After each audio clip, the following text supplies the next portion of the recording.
Hey guys, we are back with Natalie Coleman this week, the founder of After the Peanut.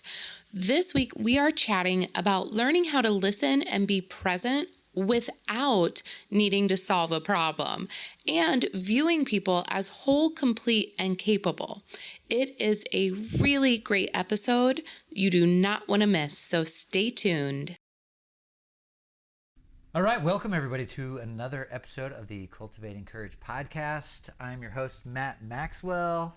This is my co-host, Kristin Robinson. What up? We are coaches and all-around awesome people. And if you haven't talked to us one-on-one, you really should, because we are great coaches and we make a huge difference in people's lives, and we could make an awesome difference in yours. And I had a little bit of Red Bull Yeah, man. about a half an hour ago.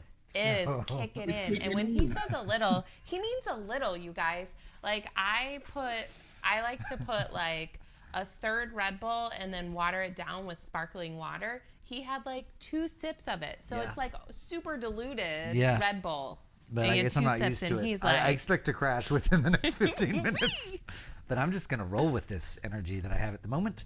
So we are here with a guest, Natalie Coleman. Yes? Hello. And this is, we didn't even mention this on the last episode, but we're kind of experimenting for the first time with this remote video conference thing, guest person. Which would be really great if we could figure it out, because I travel a bunch and we'd actually like to be able to do this. So we're testing it out. Let us know what you think. So Natalie. Yes. Was that the gnat? Yes. You She see mentioned it. She's like, there's a gnat in my house. Like, of all the places it could go, it's like here. Right here. Well, it wants to be on the podcast. It wants to be near you. Too. Why wouldn't it? Yeah. It's like, hey, what about me? I'm here. Sometimes we all just need a little attention, and we'll do whatever it takes to get it. Or is that just me projecting? It's hard to say. Yep. It's me too, Matt. So we have previously talked with Natalie about her career, some of her journey, all kinds of awesome stuff. Mm-hmm. And so if you haven't listened to that episode, listen to it. Yeah, you should. We talk about, her career, her company, After the Peanut. Which Self-determination, Yep. STEM, how science cannot answer the question of why, and we all agreed on that. That's not at all accurate. So if you want to hear the truth, you should go listen to that episode. It was awesome. All right, before we get too far off this path, this episode with Natalie, we are going to do a little mini coaching. And so, Natalie, what's something that you're looking to make a change in, or an area that walking away, if it was different, would make a big difference for you?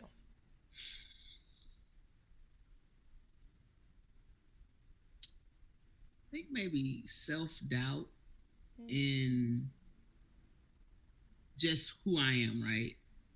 Diminishing achievements and like what I'm passionate about, because I don't want to turn people off, or I don't want them to think I'm bragging. Mm-hmm. I was listening to a podcast, and the woman was basically saying people are big liars. They lie about things when they only put up certain things on Facebook. They paint this picture. So she had a friend who didn't want to put up anything positive. Mm-hmm.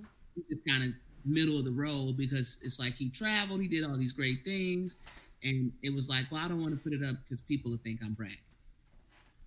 And she's like, well, you're kind of lying, because you're not really telling the truth about who you are. And so I could go on and on about a lot of things I'm passionate about, but sometimes I just stop, because I'm like, nobody wants to hear that, Natalie. That's what you care about.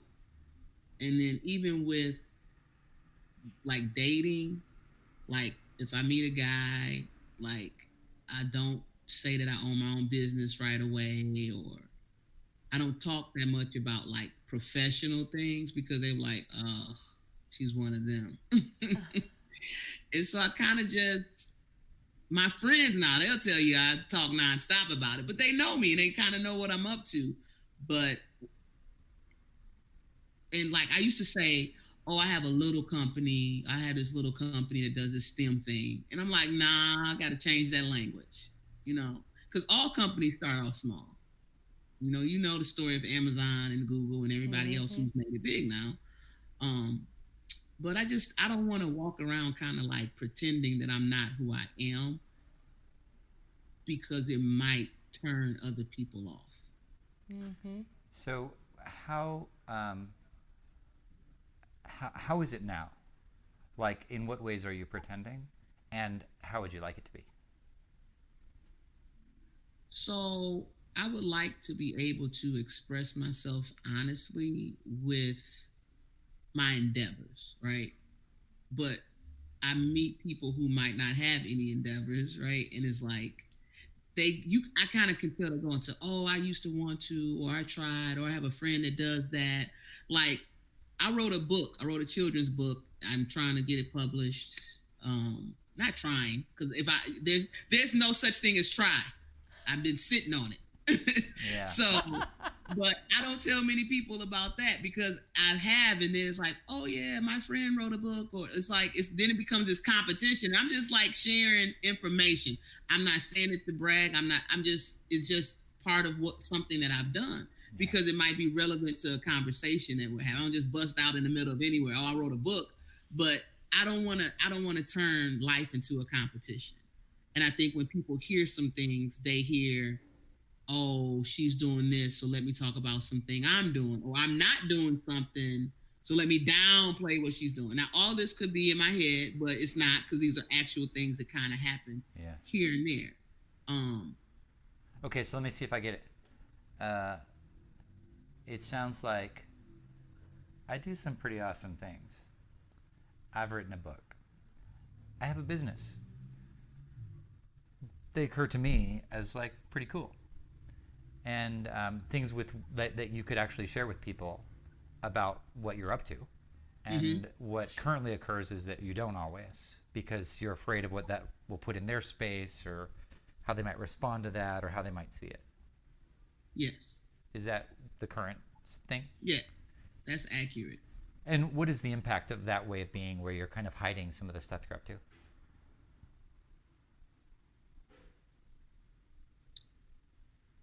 Well, I feel like I'm just not being honest, and that I can't really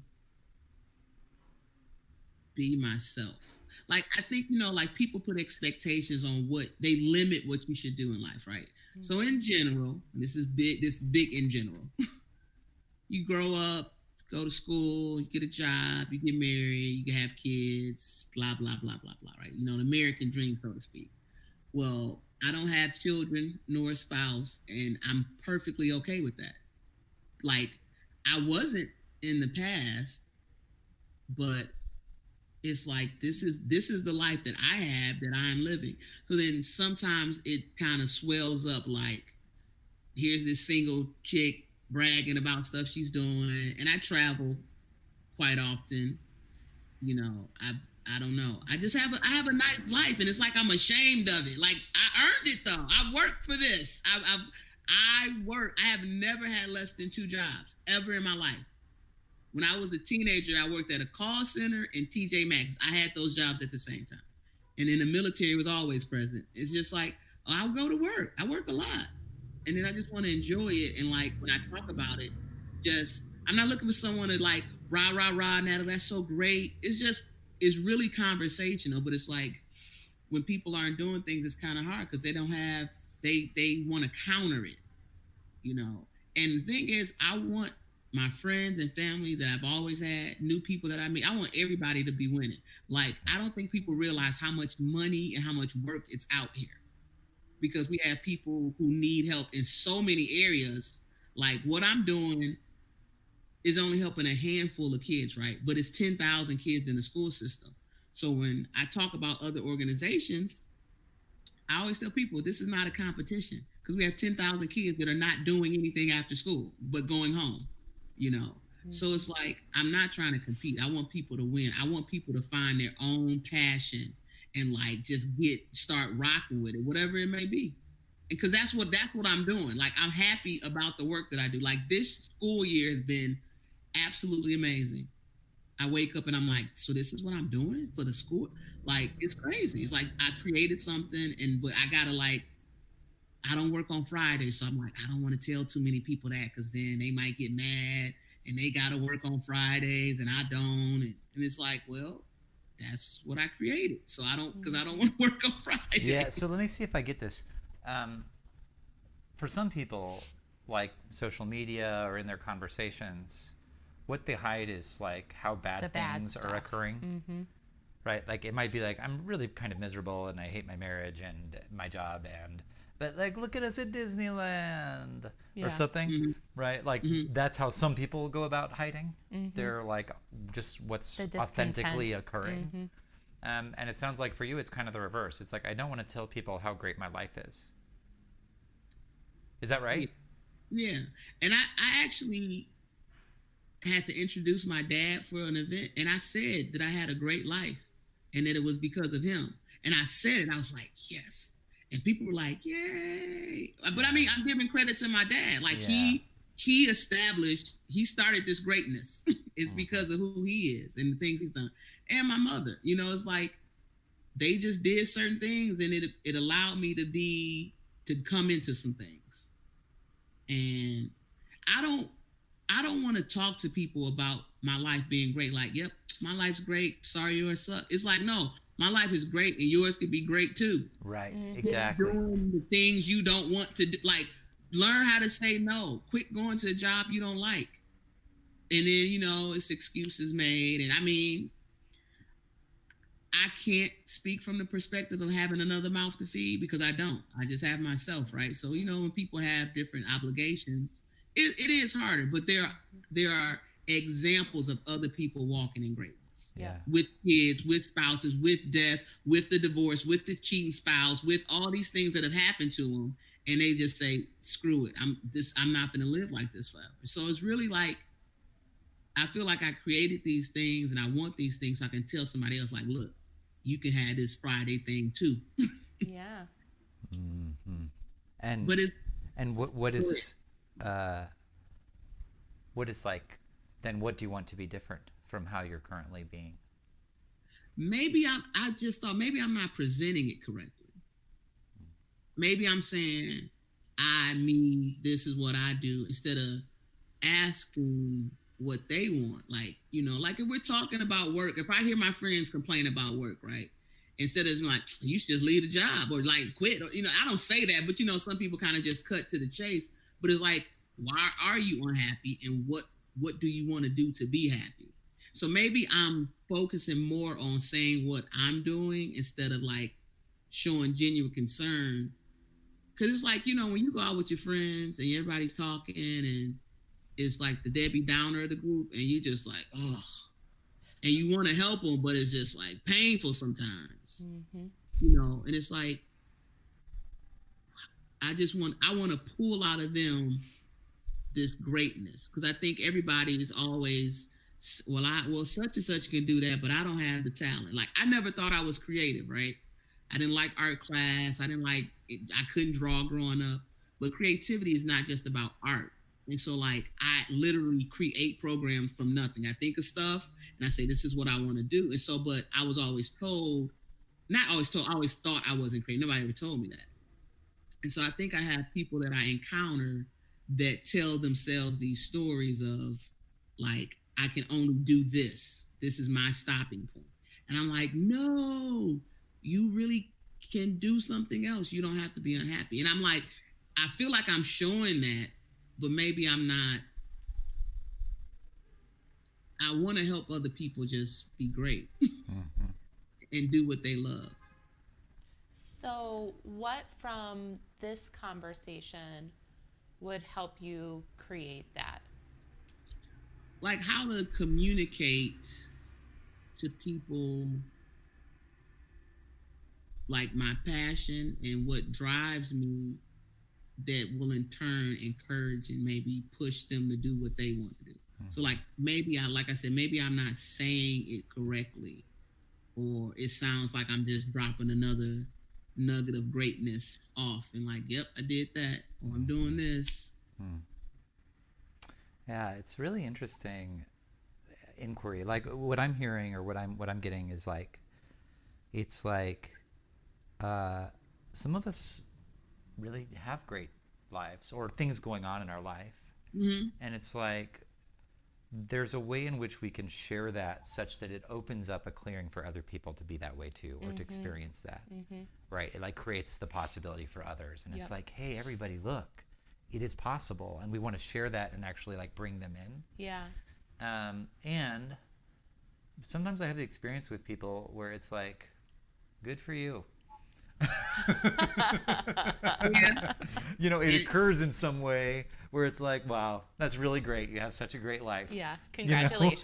You know? It doesn't inspire me. Yeah. It just makes me feel like crap that I don't have that. Right. Or whatever. Right. It seems like that's kind of the inquiry is like, how do I actually share openly about my Inspire. life, but in a way that like invites others into having great lives too, and doesn't actually like have them left feeling pushed out or something. Yeah. I mean, I think what hit in what you were saying, what really hit for me was the word inspired, you know, because I think that's kind of where you're headed, right? Like you want to be able to share your life in a way that creates the space and the inspiration for others to step into that as well. So it's I don't know if it's a reframe or if it's logistically how you're talking about it, but to be able to share genuinely the excitement and the passion that you have for your life. What is your sense of that, Natalie? How do you create that? I guess I need to kind of reflect on when and where I may be saying these things, I guess. I don't know. But I also thought about like asking my friends to be involved with some of the projects I work on. So they can kind of get a behind the scenes, because they always like, if you need help, let me know. And not just friends, because I've met complete strangers who I told about what I'm doing, like, oh, keep me in the loop, or I want to help. So I think maybe when people kind of see this thing in action, it might create this, or I have I want people to know about this thing that happened or whatever. And then they begin to kind of walk in their own right and creating this thing that they want to have. Then I can in turn support them. So I think I've been like reframing it, getting people involved and asking them. I mean, in our previous talk, we talked about, talking to kids about what they want. I mean, adults don't have to stop wanting to do things because they're adults. We can still want to reach different goals and make different things happen, regardless of our age. So I think that, every time someone complains about their job, they don't want to hear someone, oh, you should just quit, find another job. Like maybe that's a time to just listen.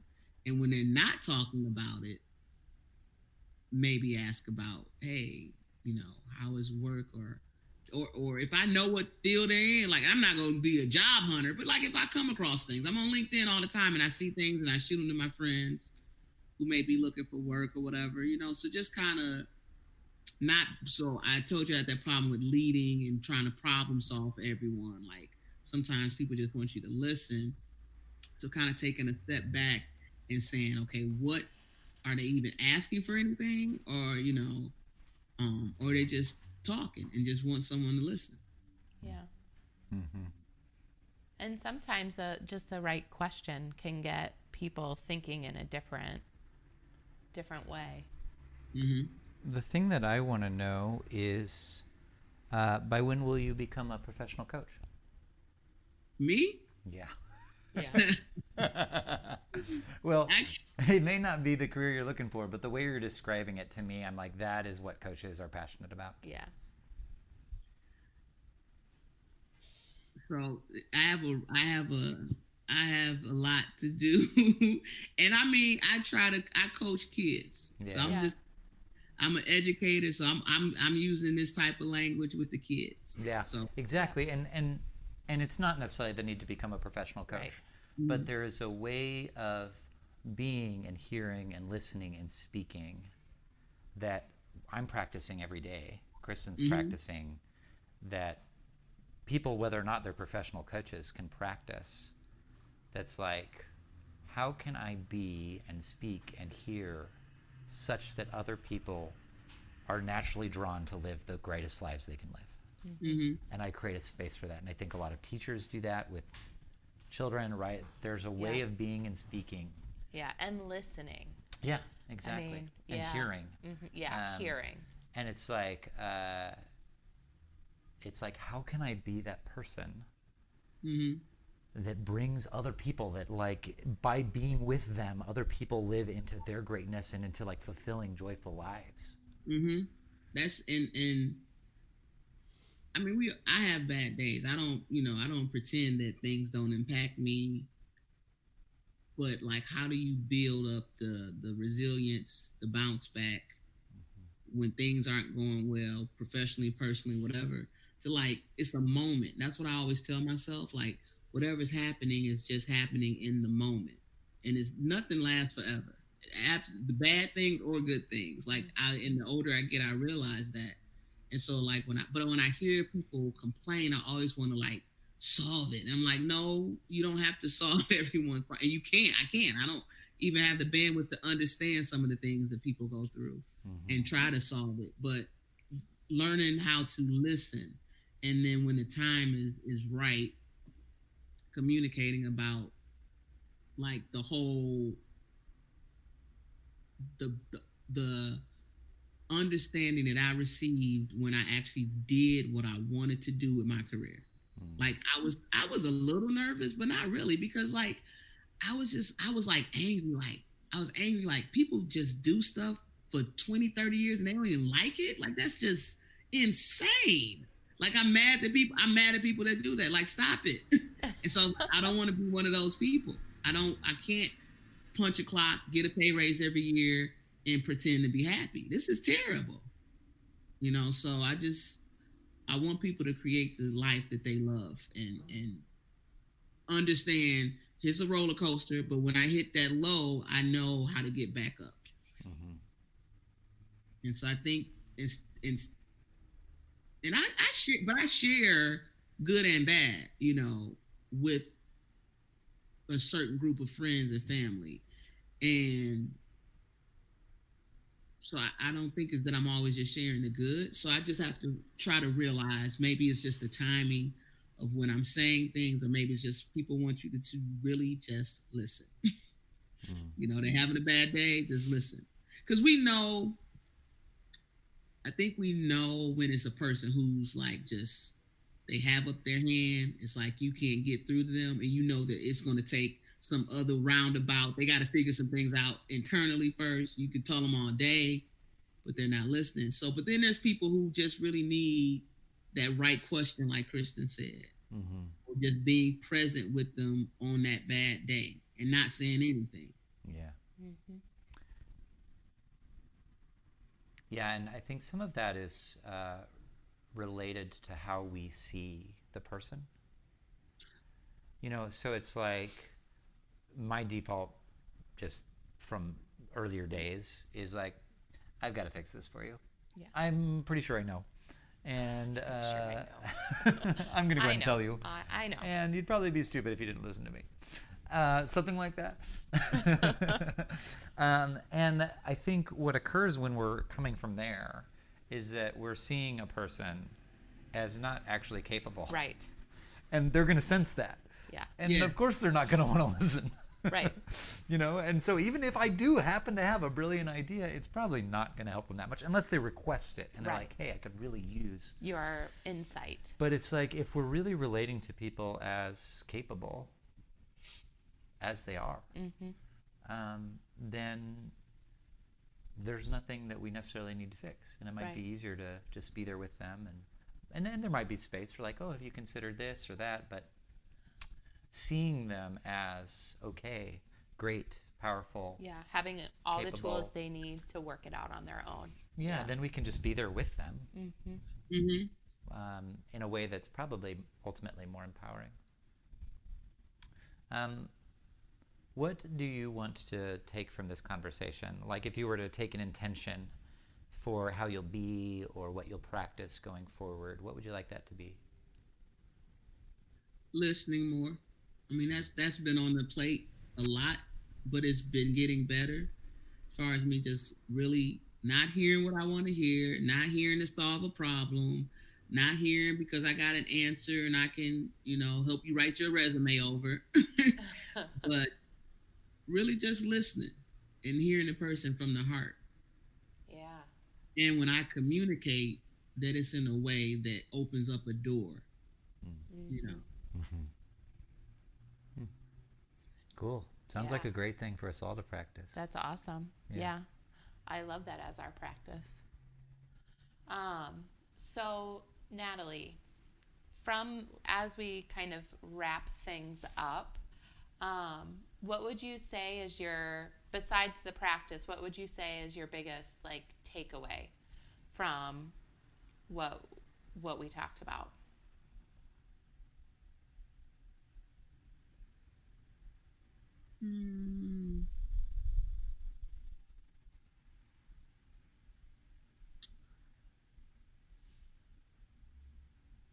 I'm leaning towards just being with the person. Mm-hmm. Like Matt said, the bias of looking at them like they're not even capable of solving this problem. Let me go and put on my superhero cape and fix this thing. Mm-hmm. So instead of that, let me get them a cape. Let me look at them like they are the hero, that they can resolve their own issue. Because I definitely, and it's terrible, but I already you know how they're going to react to this. They've been doing this for 5 years. They've been doing this for 6 months. It's a waste of time.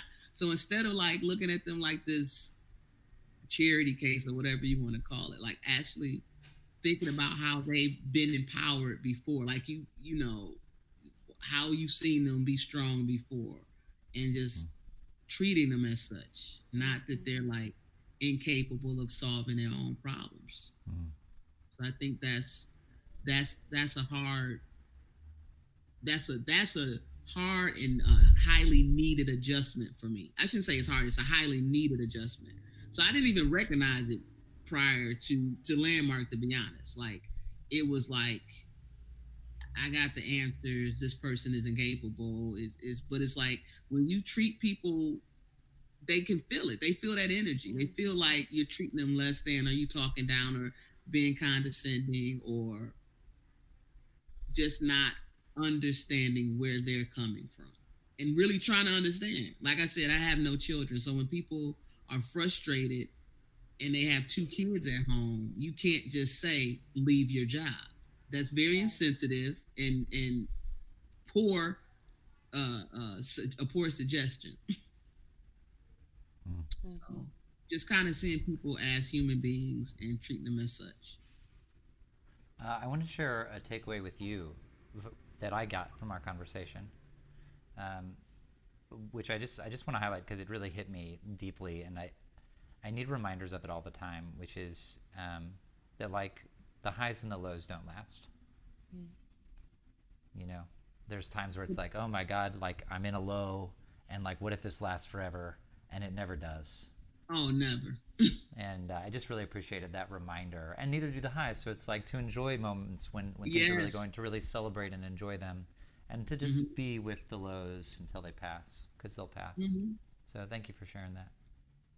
You're welcome. I appreciate this opportunity very much. Yeah, this has been a great episode. Mm-hmm. Yeah, thank you. Yeah. Okay, so is there where can people connect with you? So you can find me on Facebook and Twitter, After the Peanut, all one word. That's where I am the most as far as social media. And then there's a website that speaks about my company and some things we're doing with the kiddos, afterthepeanut.com. Yeah, awesome. Go check it out. Yeah. And is there anything else you want to say to close us out? I would just like to quote the great Maya Angelou, and one thing she said is that all great achievements take time. So keep chipping away at whatever thing you're chipping away at. That is awesome. Yeah. Thank you so much. Yeah. It's a great episode. Thanks for joining us, everybody. Thank you guys very much. Take care. Bye. Hey guys, thanks for listening. I'm Matt Maxwell. You can connect with me on LinkedIn or other social media, or learn about coaching with me at thisishearthstone.com. And please check out my book, How to Hold a Cockroach, now available through Amazon.